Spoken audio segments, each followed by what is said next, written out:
देख रहा था कि आई थिंक मैडम शेख ने इंटरव्यू दिया एएनआई को, और वहां पे सवाल हुआ कि जो इंडिया और जो चीन का मसला है उसमें जब बात हुई तो शेख हसीना ने कहा कि हमें जो है वो हम इसमें न्यूट्रल रहना चाहते हैं।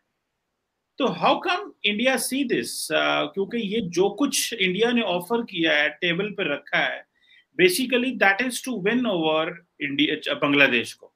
और उधर मेरी तो इतलात ये भी है, इंफॉर्मेशन ये भी है कि इंडिया ने Bangladesh didn't become a part of the quad.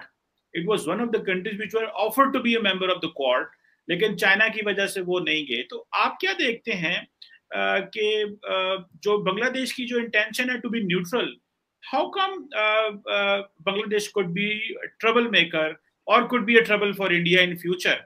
क्योंकि इंडिया जो है वो बांग्लादेश को for how long you will keep remembering them 1971, because आगे थोड़ा और चलना पड़ेगा। जैसे पाकिस्तान मुस्लिम दुनिया को सारा टाइम कश्मीर जो है वो मुसलमान एंगल से समझाता रहता है, और अब उनको समझ नहीं आ रही दिस एंगल। सो इंडिया जो है उसको वो 71 को किस तरह को याद कराएगा बांग्लादेश को, बिकॉज वो जो कहते हैं ना, वो जो चाइनीज इंसेंटिव्स हैं at some time they may outweigh India. आप इस एंगल को कैसे देखते हैं? बिल्कुल आपने ठीक बोला चीमा साहब, इसलिए जब हमने 71 की बात करी, हमने साथ में $9.5 अरब भी दिए। So it is 71 plus 9.5। तो ऐसा नहीं है, मतलब अब आप घर में आएंगे तो चाय के साथ आपको बिस्किट बिस्किट नाश्ता भी कराएंगे, सूखा सूखा थोड़ा भेजेंगे आपको। तो ये ऐसी बात नहीं है साहब। We understand the power of money, number one. Number two, मुझे नहीं लगता कि Bangladesh was ever a serious contender for Quad. जो रिसोर्सेज क्वाड में आने के लिए चाहिए, जिस तरीके का आपका एक ग्लोबल रुतबा चाहिए, जितने पैसे आपको ओवरऑल, देखिए कल आप ये कह सकते हैं क्वाड में कोई भी आ सकता है, कल आप बोले क्वाड में ये आ गया वो आ गया। अगर बांग्लादेश आ सकता है तो भाई इंडोनेशिया क्यों नहीं आ सकता क्वाड में? थाईलैंड क्यों नहीं आ सकता? उनके पास नेवी नहीं है। फिर आप बोलेंगे जी वो फिलीपींस क्यों नहीं आ सकता क्वाड में? फिर आप बोलेंगे साहब ये क्यों नहीं आ सकता? तो ऐसी बात नहीं है। Even Taiwan has a navy, and some of these countries that I mentioned have a navy bigger than Bangladesh. So मेरा कहने का मतलब, I don't think Bangladesh was ever a serious contender for Quad. Quad is वो big boys का game है sir, वो मामला ही अलग है। दूसरी चीज, अगर बांग्लादेश ये कहता है कि कि we want to remain neutral between India and China, that is good। एक सेंस में अच्छा भी है, बिकॉज मैं आपको बताता हूँ कि सर, जैसे ना पाकिस्तान की फॉरेन पॉलिसी में यही गलती हुई थी कि आपने बोला कि नहीं अमेरिका के साथ हूं, फिर अमेरिका के साथ है, बाकी दुनिया से दुश्मनी मोल ली। आपने रूस से दुश्मनी मोल ली, फिर आपने बोला चीन के साथ हूं, फिर आपने बोला कि इंपोर्टेड हुकूमत नामंजूर। यू सी, बात ये होती है कि इट इज गुड, क्योंकि हर एक खुद मुख्तार मुल्क बैलेंस करके चलता है। बांग्लादेश को चाइना, बांग्लादेश इंडिया से भी, और सिर्फ ये $9-10 बिलियन देके थोड़ा ना हम बांग्लादेश को अपने तरफ कर लेंगे। ऐसे तो कई बार देना पड़ेगा और हर साल देना पड़ेगा चीमा साहब। और जब तक बांग्लादेश को लगेगा कि उसका इंपॉर्टेंस है, वो इंडिया से भी लेगा और चाइना से भी लेगा। इंडिया भी तो यही काम करता है सर। हम we also do the same thing. हम नहीं करते? हम अमेरिका से, अमेरिका ने क्यों नहीं हमारे ऊपर कैट्सा लगा दिया? हमने पैसे नहीं लिए अमेरिका से, अमेरिका ने क्यों नहीं कैट्सा लगाया? अमेरिका को पता है, अमेरिका को ये पता है कि भाई अगर इंडिया हट गया बीच में से कौन खड़ा है। तो ये सब तो फायदा, देखिए फायदा उठाते हैं, अच्छी बात है। इसका मतलब कि people in Bangladesh are thinking about Bangladesh, और हम बांग्लादेश से ऐसा क्यों एक्सपेक्ट करें कि they should think about India? Their loyalty will be towards Bangladesh, so they are thinking about Bangladesh. और जहां तक चाइना के इन्फ्लुएंस की बात है चीमा साहब, और बांग्लादेश एक तरफा, बांग्लादेश न्यूट्रल ही चले तो अच्छा है। क्योंकि देखिए बात ये होती है ना कि एक तरफ आके कभी किसी भी कंट्री की फॉरेन पॉलिसी सक्सेसफुल नहीं होती।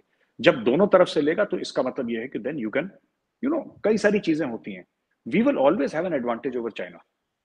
जब तक बांग्लादेश की, हमें सिर्फ एक काम करना है कि बांग्लादेश की इकोनॉमी को स्टेबल रखना है, कि बांग्लादेश श्रीलंका की पोजीशन में आके इतना डेस्परेट ना हो जाए कि चाइना के आगे लेट जाए। जब तक बांग्लादेश की इकोनॉमी, और यही तो Modi ji, he knows all this, इसीलिए तो ये सब साइन कराए। ये जो बोला है कि अडानी विल सप्लाई इतने 1000-1500 पता नहीं कितने मेगावाट पावर सप्लाई करेगा, गौतम अदानी का ना अभी डील साइन करी है जो गौतम अदानी ने। और भी हम लोग, we are talking about atomic energy, we are talking about IT, we are talking about space program. ये क्यों कर रहे हैं हम लोग? इसलिए कर रहे हैं, देखिए जब तक बांग्लादेश एक स्टेबल इकोनॉमी रहेगी, एक स्टेबल पावर रहेगा, Bangladesh will be able to maintain neutrality. अगर बांग्लादेश का हिसाब खराब हो गया, फिर बांग्लादेश सीधा चाइना के पास आएगा, because only China can give that amount of money.